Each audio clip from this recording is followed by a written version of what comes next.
Hello, I'm Kristy Duncan, and I'm delighted to be chatting today with Kanika Thakur, who's head of trade at APAC, Treasury and Trade Solutions at Citi, based in Hong Kong. Welcome, Kanika. Thank you for having me, Kristy. It's an absolute pleasure.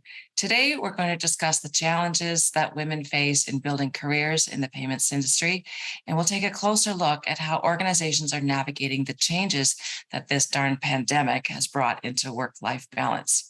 So we've got so much to cover. Let's get started. Kanika, can we start by telling the audience a little bit about your fantastic role at Citi and how you started your international career? Absolutely, Kristy. I came into the workforce in the year 2001. I joined Citi as a management associate in my home country, which was India. After about 6 years in India, I was very fortunate to get an opportunity with Citi in Singapore. And I spent the next 8 years of my career in Singapore in various roles that covered both a country in Singapore, ASEAN as a region, as well as Asia as a region overall.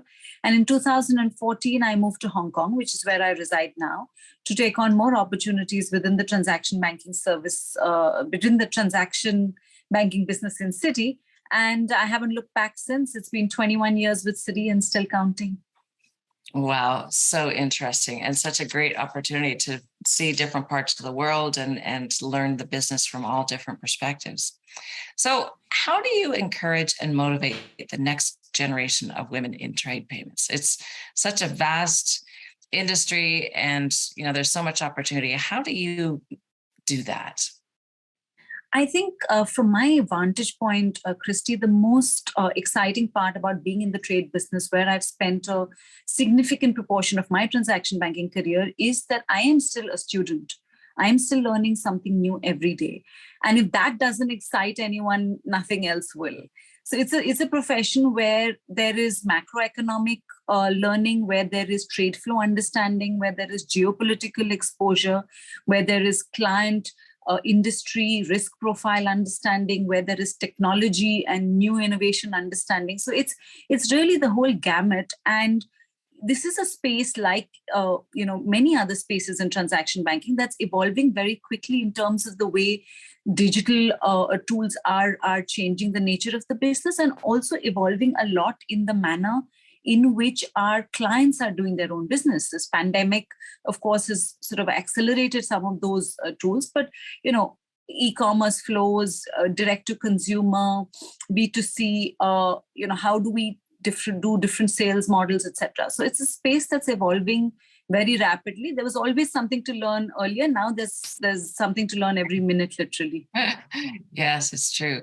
And bringing up that next generation of talent, there's, as you say, so much opportunity to learn and find, that perfect role or the opportunity to develop different skills across this whole sector. So interesting.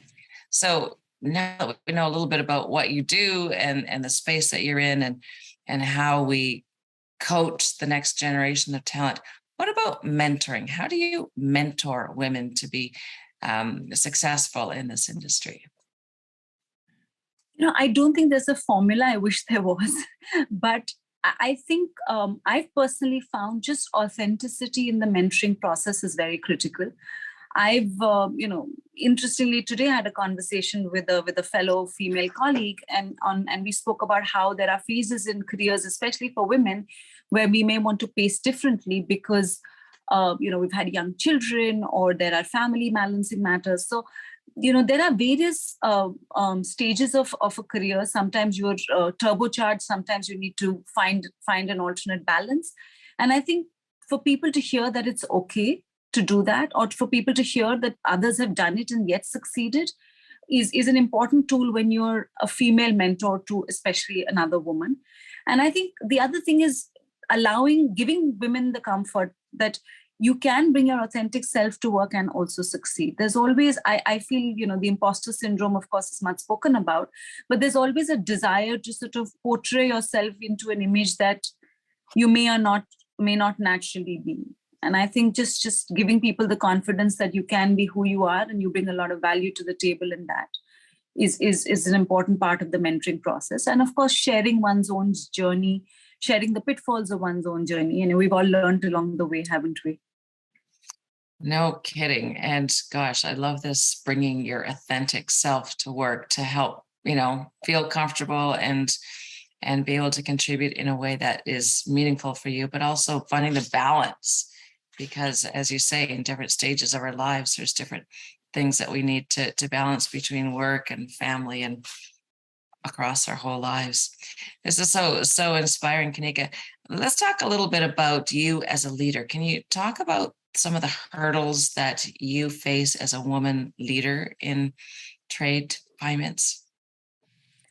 Um, I think initially, I wouldn't say they're leaders, but there are learning stages I mean, it's hurdles, sorry, but there are learning stages in the process. So when I first took on the head of business role in Asia, it was a much larger team that that I was now handling, as opposed to the size of the team that I had handled earlier. So that is something that took me a while to get used to, in terms of different leadership styles, with cultural differences, with styles, with the way you handle a managing director in your team is very different from the way you mentor or work with a manager or an AVP in your team. So just getting used to that, I think needs one to sit back, needs one to pull out the reserves of one's own experiences and sort of get along the process. I think it is a male dominated industry, no doubt, but I haven't personally faced a situation where I've felt that a particular challenge was heightened um, because I am a woman and a man may not have faced the challenge. Yes, whenever I've been over sort of busy at work and been in very intense periods, my children's library books have been late. So I've paid a hell of a lot of late library fees. But other than that, I wouldn't call out any unique challenges. Wow, good for you. It's certainly challenging for all of us as leaders, especially during this pandemic. So if you can navigate that, that's fantastic. So when I look at, organizations, and can you talk a little bit about how companies and Citi in particular are addressing this whole topic of inclusion? And inclusion means many things to many people, but when we want to be that employer of choice, it's such a hot labor market at the moment, not only, in particular regions, but around the world. How do you use inclusion to make Citi an employer of choice? I think the tone has been set right at the top for an organization like Citi. Our CEO is Jane Fraser, who's a very inspiring female leader in her own right. Also, the firm has publicly sort of set targets on the percentage of diverse employees that they'd like to have. There's a very active process, procedures, policies within the organization to encourage inclusion, to encourage diversity, including having diverse panels of interviewers when a job is being interviewed for, including having a diverse slate of candidates coming in when the hiring process is being put through. And once the hiring is done, to ensure that there are tools available for the diverse candidates should they need them through the course of their career. So for example, we have a program called Maternity Matters that helps women who are young mothers or going into that journey of motherhood, and how they can sort of work through how the firm can support their journey of motherhood. So I think there's a lot of work being done at an institutional level. But I think even more importantly, in Citi, there is a huge amount of cultural sensitivity and appreciation for diversity at a human level. And eventually, that's what makes things work. And I've been very fortunate personally to have bosses, mentors, peers, team members who've been very supportive and who've been very appreciative of the kind of challenges that one does face, and who've been very responsible in ensuring diversity and inclusion at every microcosmic level. And that's eventually when, it all works together. So yes, there'll always be blips, there'll always be concerns, but I think the organizational intent is extremely, extremely strong. Wow, I love that. And especially coming right from the very top. I mean, Citi definitely puts its money where its mouth is. And that leadership with Jane Fraser is so inspiring. The pandemic has changed our concept of work-life balance forever.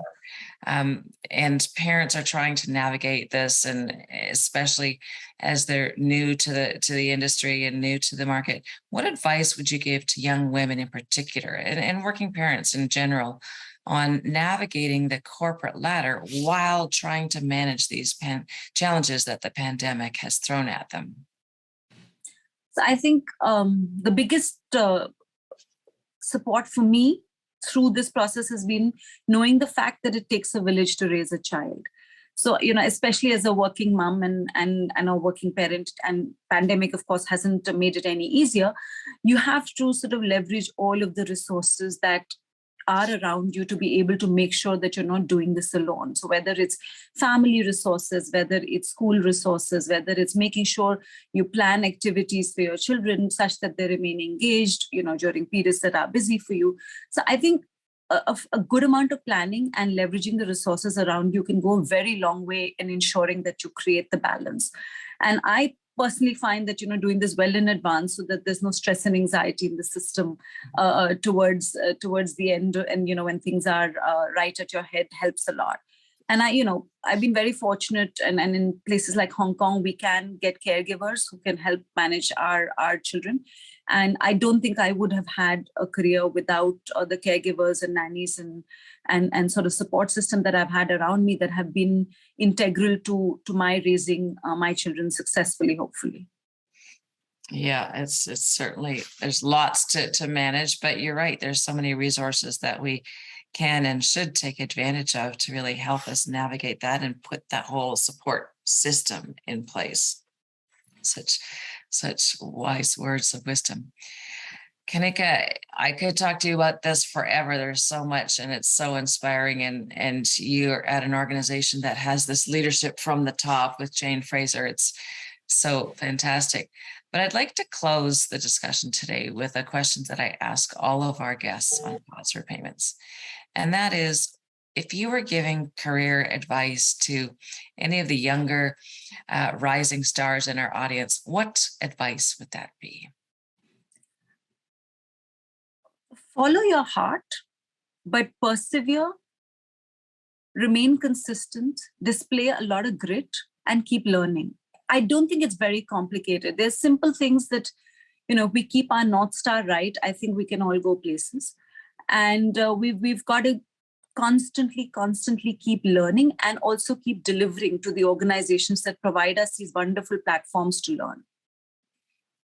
So inspiring. Yeah, it's I love that. Following your heart, the continuous learning, because the market continues to change, the industry continues to change, the environment continues to change, and goodness knows the pandemic has taught us so much.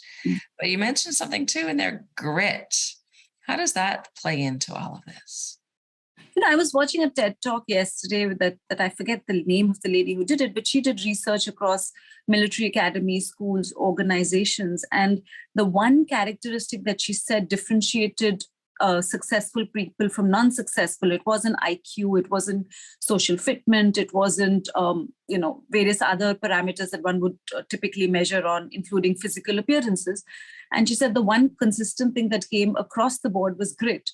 And if we stand back and think about, whether Malcolm Gladwell in his book Outliers spoke about the 10,000 hour rule, right? You can get good at anything if you really spend the right amount of time on it. So I think you can learn to love almost anything when you get good at it. And to get good at something, you've got to spend the hours and burn the midnight oil and, veritably, not literally, and really spend your time and focus on it. And which is where I think grit comes very importantly into play, because the tendency to give up before you go very deep can be high, because if it may not be interesting or it may not be fun till you get good at it. And sometimes we do have the tendency to stand back before we get good at it. So which is why, in my opinion, grit is a very, very important characteristic to have and to develop if one doesn't have it. Absolutely. No truer words were ever spoken. That's really inspiring. Sounds like me and my tennis game. I got to put in those hours till it. I'm still getting there. It's a journey, but I'm aspiring to get there. Good for you. Kanika, thank you so much for joining us and sharing your insights. It's been a fabulous discussion. I'm so inspired by everything you say. It's been a fantastic learning experience for me. So thank you for sharing your insights. Thank you, Kristy. It's always a pleasure, and it was as insightful for me as it was for you. Oh, well, thank you so much. And thanks to our audience for listening as we explore the exciting world of payments with Kanika and other amazing and inspiring leaders from around the world of payments.